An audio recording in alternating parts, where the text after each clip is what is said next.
Sorry group, just got interrupted there by a tutor. We can carry on.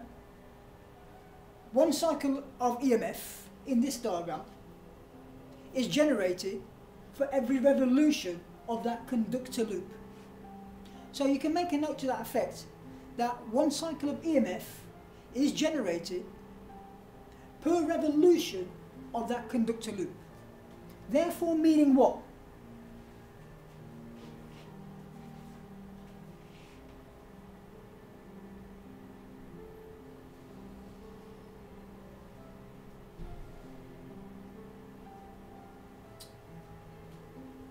Therefore meaning what?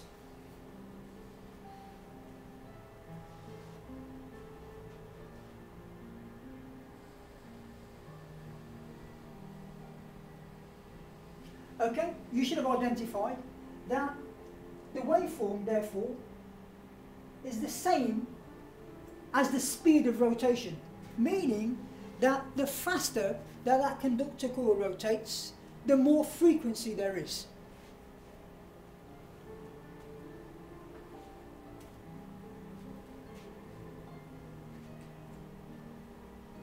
Since you identified that 1 cycle per second equals 1 hertz, if there's 50 cycles per second, how many hertz?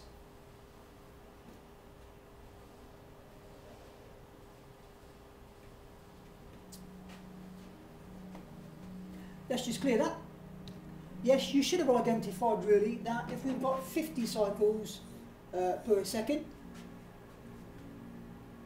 since 1 cycle equals 1 hertz, it simply times 1 hertz, which equals 50 hertz.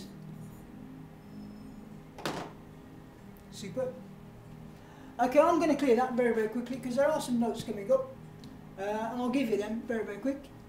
1 revolution of the coil equals 1 cycle. If you haven't got that information down already, you must way to slow down and get it down. Number of cycles generated per second is called the frequency, F, as we identified earlier. And of course, let me just shift it out of the way. The unit for frequency is the hertz. 1 cycle per second is equal to 1 hertz.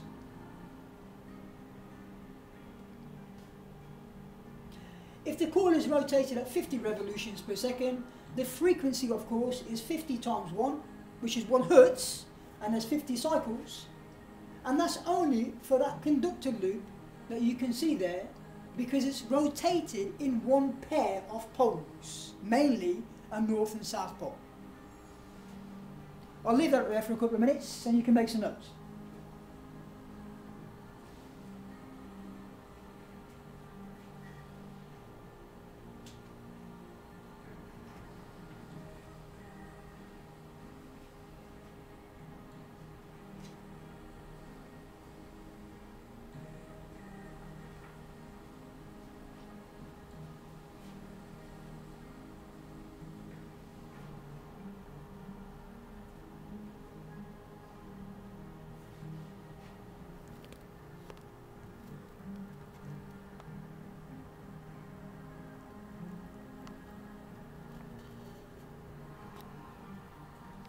I'll just move the camera down very, very quickly so you can see.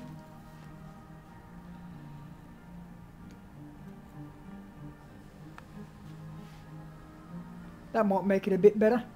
1 revolution of the coil equals 1 cycle. Number of cycles generated per second is called the frequency, or F.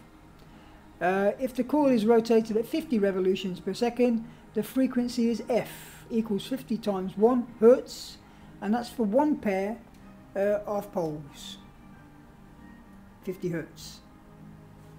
Hopefully you can see that as such.